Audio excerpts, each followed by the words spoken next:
Yeah, sure, sure. Thank you. And thanks to Ambassador P S Raghavan for your brief remarks. It's a pleasure to meet you, even though it's a virtual meeting after a long time. And thanks for organizing this event to the organizers of the conference. So the ambassador has already summarized the changes that are happening in the world.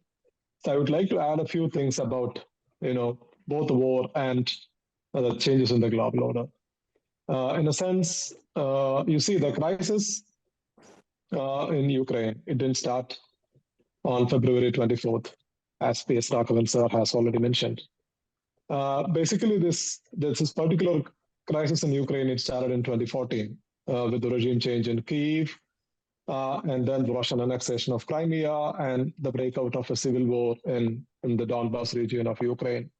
It is that civil war which the Ukrainian government, as well as the rebels in the Donbas, that has been going on since 2014, which escalated into a full-scale conflict last year. That's what we witnessed. So this has been going on for some time.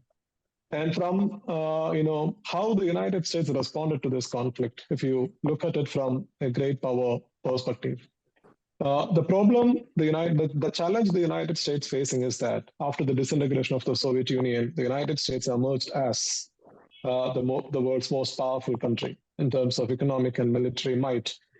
But at the same time, the United States over the last 20 years got itself entangled in several conflicts in the West Asian and North African region.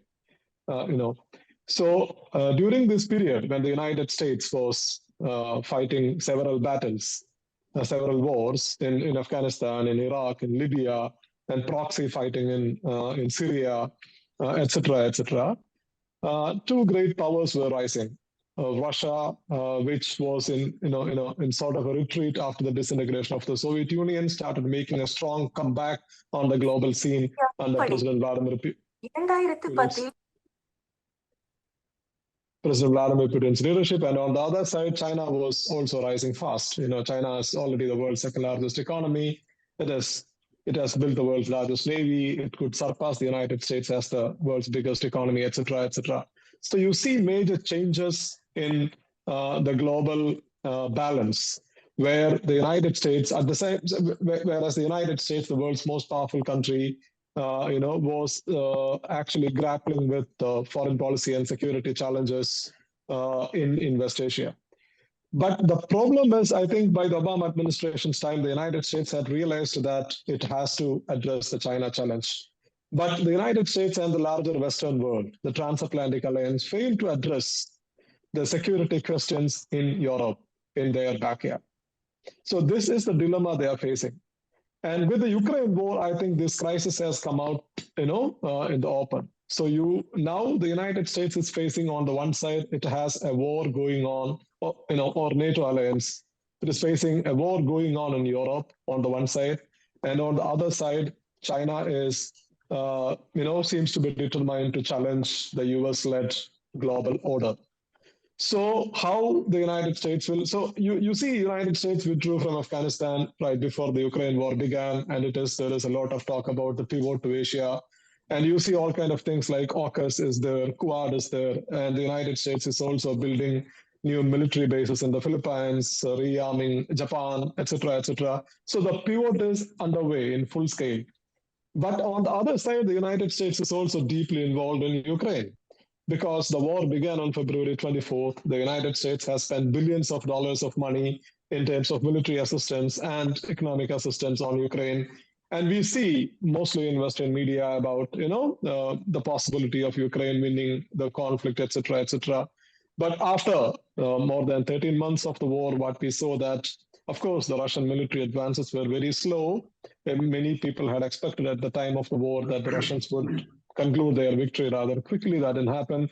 But at the same time, Russia even now is controlling 17% of Ukraine's land, including parts of the Donbas region. And they have got a land bridge connecting mainland Russia to Crimea, etc., etc. So the war, which has been going on, endlessly going on, which is also raising questions about the West's involvement in Ukraine, Europe's involvement in Ukraine. Whereas on the other side, the US is trying to militarily defeat Russia in Europe, and it is trying to contain China in Indo-Pacific. And while it is adopting this kind of a strategy that is pushing the Russians and the Chinese closer, which you saw, recently with President Xi Jinping's visit to Moscow. So, the US-led global order is facing, major challenges because of this particular policy. During the Cold War, the United States was smart enough to reach out to the Chinese because the Americans found that Russians were their most important rivals, and they were flexible enough. The Nixon administration was flexible enough to reach out to China, which was during the 1960s was another untouchable power for the Americans. But in the 1970s, they reached out to China, and China became a quasi-alliance, quasi-American ally. And that partnership between the United States and China played a crucial role in defeating the Soviet Union in the Cold War. But now, you don't see that kind of flexibility in America's foreign policy because for President Biden, the world is divided into democracies and autocracies. And Biden is talking about, you see these grand moral declarations on the one side in American foreign policy that lacks the kind of flexibility which policymakers and strategists would generally demand. So this is the challenge. If you look at it from the American point of view, United States is the world's most powerful military force still, but its hold over the global order is slipping, which you saw in West Asia as well. The Chinese brought together the Saudis, who's an American ally, the Iranians, America's foreign enemy, and China is your global rival. So when the United States looked at it, your global rival has brought together an ally and an enemy into an agreement in West Asia. So you see this kind of, you have different manifestations of this slipping influence. So where this is headed to, I think it's too early to say. As Ambassador Raghavan has also pointed out, the world is in kind of a flux. But at the same time, you see challenges to the US-led global order. And with regard to the Russia-Ukraine conflict, you don't see an end, at least in the immediate future. The conflict is expected to go on with no side ready to make any compromise. And even you look at statements coming from the Western capitals, everybody is talking about prolonging the war.